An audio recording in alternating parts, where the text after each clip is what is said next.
గులాబీ మొక్క నేర్పిన గుణపాఠం. అనగనగా ఒక ఊరిలో శేషయ్య అనే వ్యక్తి ఉండేవాడు. అతను చాలా స్వార్థపరుడు. అతని అవసరాల కోసం ఎప్పుడూ ఎవరో ఒకరిని మోసం చేస్తూ ఉండేవాడు. అతని భార్య వద్దని ఎంత నచ్చజెప్పినా అతను వినేవాడు కాదు. ఎవరి దగ్గరైనా ఏదైనా వస్తువు తీసుకుంటే దానిని ఏదో ఒక రకంగా పాడు చేసి గాని తిరిగి ఇచ్చేవాడు కాదు. ఒకరోజు శేషయ్య ఆ ఊరి జమీందారు దగ్గరకు వెళ్లి, అయ్యా జమీందారు గారు, నేను చాలా పేదవాడిని. నాకు సాగు చేసుకోవడానికి భూమి లేదు.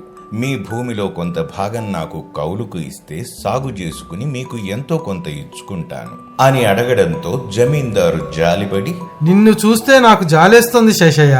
నేను సామాన్యంగా ఎవరికీ కౌలుకు ఇవ్వను, కానీ నాకు వయసు అయిపోతుంది. నేను ఎక్కువగా పని కూడా చేయలేకపోతున్నాను. అందుకే నువ్వు చెప్పిన దానికి ఒప్పుకుంటున్నాను, కానీ డబ్బు మాత్రం సమయానికి చెల్లించాలి అని చెప్పాడు. దానికి శేషయ్య సరే అని అక్కడి నుండి వెళ్లిపోయాడు. తరువాత రోజు ఉదయాన్నే పొలానికి వెళ్లి అందులో ఉన్న పిచ్చి మొక్కలు పీకడం మొదలుపెట్టాడు. చాలాసేపు కష్టపడినా కొన్ని మొక్కలు మాత్రమే పీకగలిగాడు. ఇక బాగా అలసిపోయిన శేషయ్య, అమ్మో, ఇంతసేపు కష్టపడినా సగం పని కూడా పూర్తి కాలేదు. ఇంత పని చేయడం నా వల్ల కాదు. ఈ ఊరిలో నాకెవ్వరూ సహాయం చేయరు. ఇప్పుడు ఏం చేయాలి అని ఆలోచిస్తూ ఉండగా అతనికి ఒక ఆలోచన వచ్చింది.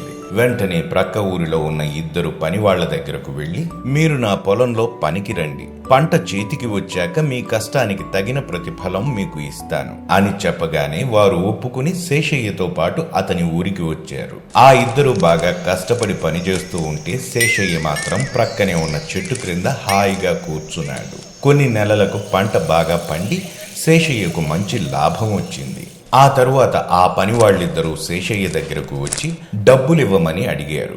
అందుకు శేషయ్య, అసలు మీరెవరో నాకు తెలియదు, డబ్బులు లేవు, ఏమీ లేవు, వెళ్ళండి వెళ్ళండి అని వాళ్లను పంపించేశాడు. మోసం చేసిన శేషయ్యను తిట్టుకుంటూ అక్కడి నుండి వాళ్ళిద్దరూ వెళ్లిపోయారు. ఆ రోజు రాత్రి శేషయ్య భార్యకు కలలో భగవంతుడి నీడ కనిపించి, సాధ్వి, నీ భర్త స్వార్థం కోసం ఎంతో మందిని మోసం చేశాడు.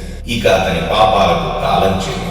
మీ ఇంటి ముందు ఒక గులాబీ మొక్క ఉంది. ఇకపై నీ భర్త పాపం చేసినప్పుడల్లా ఆ మొక్క నుండి పువ్వులు రాలిపోతాయి. దాని పువ్వులు మొత్తం రాలిపోతే నీ భర్త మరణిస్తాడు అని చెప్పి మాయమైపోయాడు. ఉదయాన్నే శేషయ్య భార్య ఇంటి ముందుకు వచ్చి చూసింది. కలలో భగవంతుడు చెప్పినట్లుగా ఒక గులాబీ మొక్క ఉండడం చూసి ఆశ్చర్యపోయింది.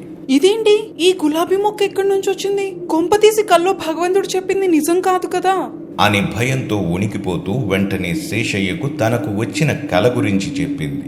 అప్పుడు శేషయ్య, ఓసి పిచ్చిదానా, అదేదో పీడకలయ్యి ఉంటుంది. ఈ గులాబీ మొక్కను ఎవరో ఇక్కడ పెట్టి వెళ్ళుంటారు. నువ్వేమీ భయపడకు అని చెప్పి ఇంట్లో నుండి బయటకు వచ్చాడు. అప్పుడే జమీందారు శేషయ్య ఇంటి దగ్గరికి వచ్చాడు. శేషయ్య, నా పొలం కౌలు డబ్బుల కోసం వచ్చాను. అవి ఇస్తే వెళ్ళిపోతాను. నేను పట్టణం వెళ్ళాలి అని అన్నాడు. అందుకు శేషయ్య, నేను డబ్బులిస్తానని మీకెప్పుడు చెప్పాను జమీందారు గారు? కలగన్నారా ఏంటి అని అనగానే జమీందారు ఆశ్చర్యపోయి, అదేంటి శేషయ్య అలా అంటున్నావు? నాకు కొంత డబ్బు ఇస్తానని చెప్పే కదా నువ్వు నా పొలం కౌలుకు తీసుకున్నావు.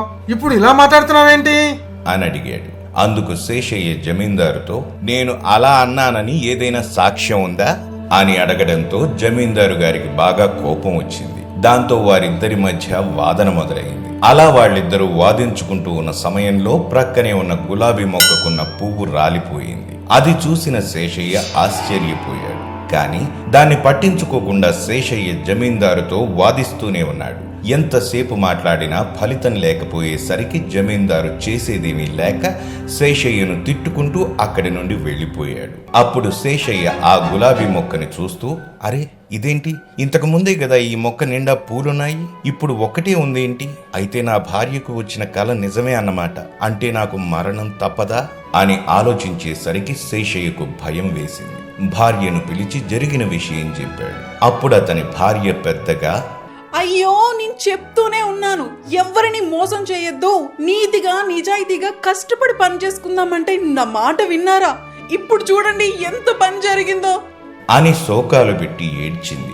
అప్పుడు శేషయ్య పశ్చాత్తాపంతో, అవును, నువ్వు చెప్పింది నిజమే. స్వార్థ బుద్ధితో చాలా మందిని మోసం చేశాను, ఎంతో మందిని బాధ పెట్టి చాలా పాపం చేశాను. అందుకే ఆ దేవుడు నాకు శిక్ష వేయబోతున్నాడు. ఆ భగవంతుడు నన్ను తీసుకెళ్లే లోపు నా పాపాలకి కొంతైనా ప్రాయశ్చిత్తం చేసుకుంటాను అని చెప్పి వెంటనే ప్రక్క ఊరిలో ఉన్న పని వాళ్ల దగ్గరకు వెళ్లి వాళ్ల డబ్బులు వాళ్ళకి ఇచ్చేశాడు. అలాగే తాను మోసం చేసిన జమీందారు ఇంటికి వెళ్లి అతనికి ఇవ్వవలసిన డబ్బులు అతనికి ఇచ్చేశాడు. అందరికీ డబ్బులు ఇచ్చిన తరువాత శేషయ్య సంతృప్తిగా తన ఇంటికి చేరుకున్నాడు.